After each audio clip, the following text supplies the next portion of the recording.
Hello students! If you missed the directions for the virtual lab because you're busy making up a test or making up other work, here's what you need to do and where you need to go for it. Now, you're going to go to your regular science class, open the Unit 3 Microscope and Cells folder, and since we did this on Friday, the 17th, you're going to open up that folder, and then here are the virtual lab links. Also in here is the way I'm grading you. So if you don't have a paper, if you click on here, there's a PDF so you can actually draw and write on it. So you can have that open in one tab, and in another tab you can start your virtual lab. So start with part 1, and don't wait for it to load in here. Click on the title or this icon here and hit continue and let it open in here, but go back to this one and just go back to your virtual lab links folder where you can see all of it. That way it's not loading twice. And then just let this load. So here you'll see recycling bins, a lab bench. This is what we call a lab bench, and a counter, even though it looks like a counter. And then a microscope. You're going to click on Explore, which is right here in the middle of the bottom of the screen. Look, every good lab has a fire extinguisher too. See that? Alright, so click on Explore. And it takes you to a very close-up view of a microscope. This is one of the microscopes. This is what one of them looks like with 2 eyepieces. So it's pretty cool. And this is really neat stage clips that actually keeps your slide in, but also can move it side to side and back to front. We don't have that high tech. I apologize for that. I wish we did. One day. Slide box is right here. If you look, there's a question mark. Click on the question mark. And then the directions tell you to click on sample slides. Then it tells you to click on the letter E. Alright, so it's blurry. We have to do a few things. And it says this set of slides show the basics of magnification by examining a commonly printed letter E. And you'll watch to see what it does. There's a coarse focus here, so you can adjust that. And if you look and you watch over on the microscope, you watch the stage, as I'm messing around with the coarse adjustment, the coarse focus, the stage is going up and down, up and down. And that's exactly what it does. I'm going to make sure I get the most vivid picture, so it's the most zoomed in, most focused. For the coarse focus, if you go any further, it starts going out of focus again. Remember, it's adjusting for the layer, making sure it is in that perfect spot of the perfect focal point of all the beams of light. Now you take your fine focus, which is here, and you adjust it. I can even make it more sharp. See how it got a little bit sharper there? See, it's a little fuzzy, a little bit, and this is really sharp.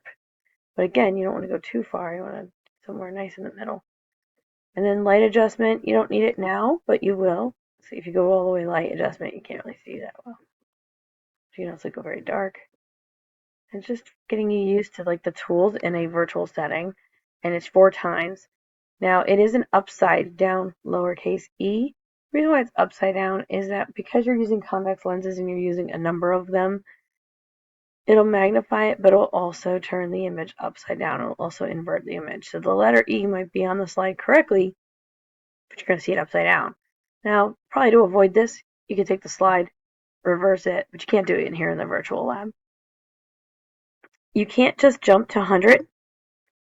It tells you when switching lens, you should move through the lenses in order to slowly increase magnification, and it avoids damage to the microscope. So don't do that.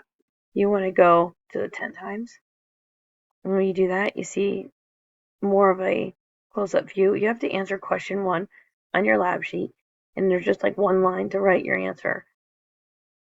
So make sure you do that. You can pause this video, make sure you do that, but you can also see when you get real close, you want to actually adjust for more light. You can see it better. So you're just focused on one line, and then 100 times. 100 times is going to ask you to add immersion oil.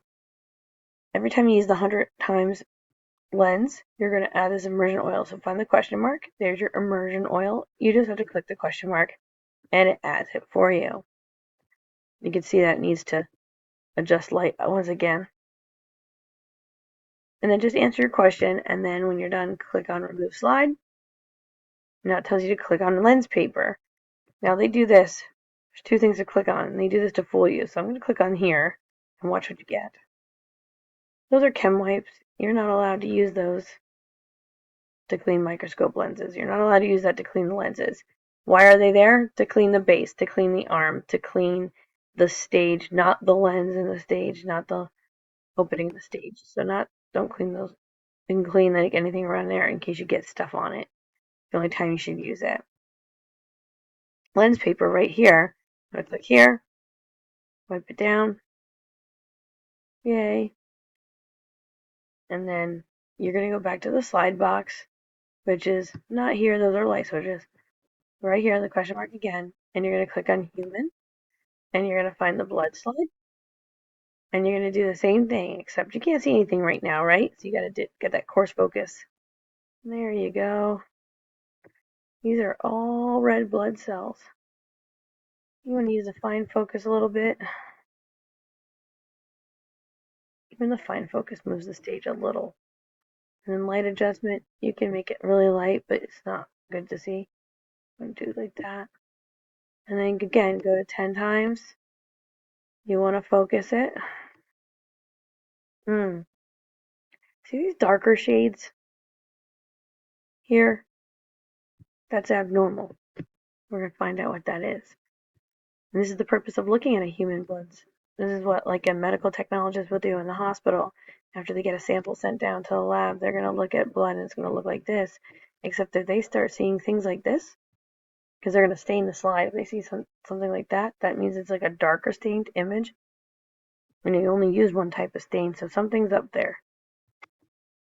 40 times. And we're going to adjust for light. Whenever you zoom in really close like that, you need to put more light through so you can see it. Uh-oh.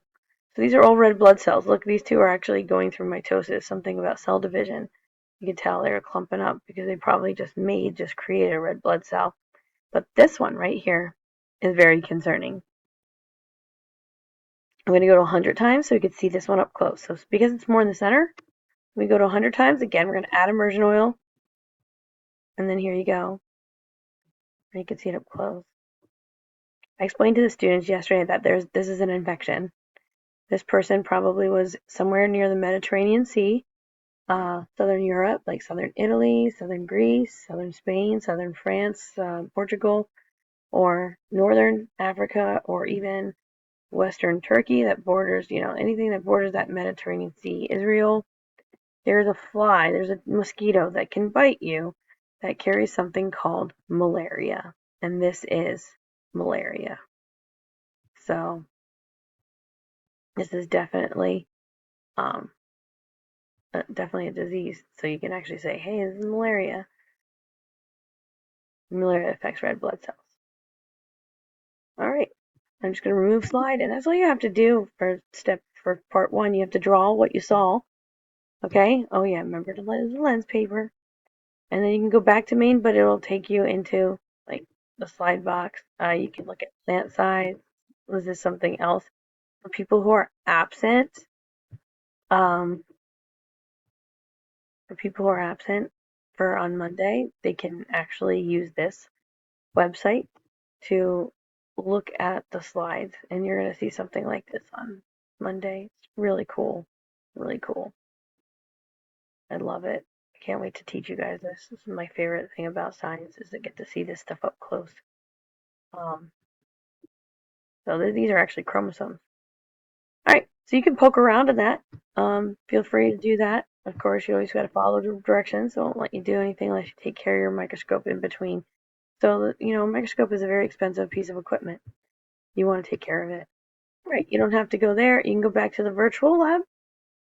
Go to part 2. Now, part 2, it gets a little hairy. It doesn't want to open in Schoology, so obviously you have to open it here. Hit continue. It's an Ed puzzle. Now, the thing about the Ed puzzle is that this Ed puzzle is going to ask you for the questions. Make sure you pay attention to the questions, but hit skip. You're not going to be able to submit it. You want to answer the 5 questions that are on your paper for site number 2. And questions 1 through 5. So just make sure you play it. If you I think there's like a way to, you can also play it in YouTube. But if you do that, you're going to miss some information that you can get in the questions, because there's this one question where it's like, sorry, he yells and stuff. So to move on, like obviously you don't have to answer that. You can skip.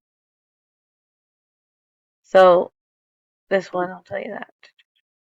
But you can't submit it. It doesn't let you submit, right? You just people who couldn't see. But the Onsens wondered what would happen if you took it. This guy talks very fast. Again. 70 years later, when English philosopher Robert. So it's this one, the 4th question that pops up, that you're going to need to answer question number 3 on your paper. Okay, so that's why you have to kind of pay attention to that. Okay, having shown you that, now let's go to part 3, which actually you can actually view in Schoology. It's not a big deal. But part 3, there's another little trick. This is, again, an interactive tutorial of magnification. Right now it's looking at a microchip at 25 times, but the directions on your paper says to choose a sample of the Apollo moon rock. You want to do it down here. Underneath the microscope it says choose a sample, and it's a drop-down menu. From the drop-down menu to drop-down menu, you can even look at the onion root too. It's pretty neat. You can find like mitosis and that we're going to talk about that when we do that section. Much later though. But look for the Apollo 15 moon rock. This is what this little moon rock looks like under the microscope. Alright? Then you just want to increase the side, and you're just it's gonna ask you some questions. And you can feel free to go through some of these really neat things that they have here, just to poke around. There's a lot of stuff that you can definitely do. So, a lot of things. See, we're just under magnification. That's all it is. But you can actually see the difference between, regular microscopes and these phase contrast microscope. Yeah, and you have to just it's definitely different. It's strange. Like in 40 times. 4 times is not very focused. It uses electricity.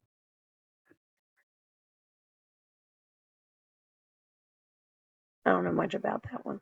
All right, well, I hope that helps you. And, if you have any questions about anything, just let me know.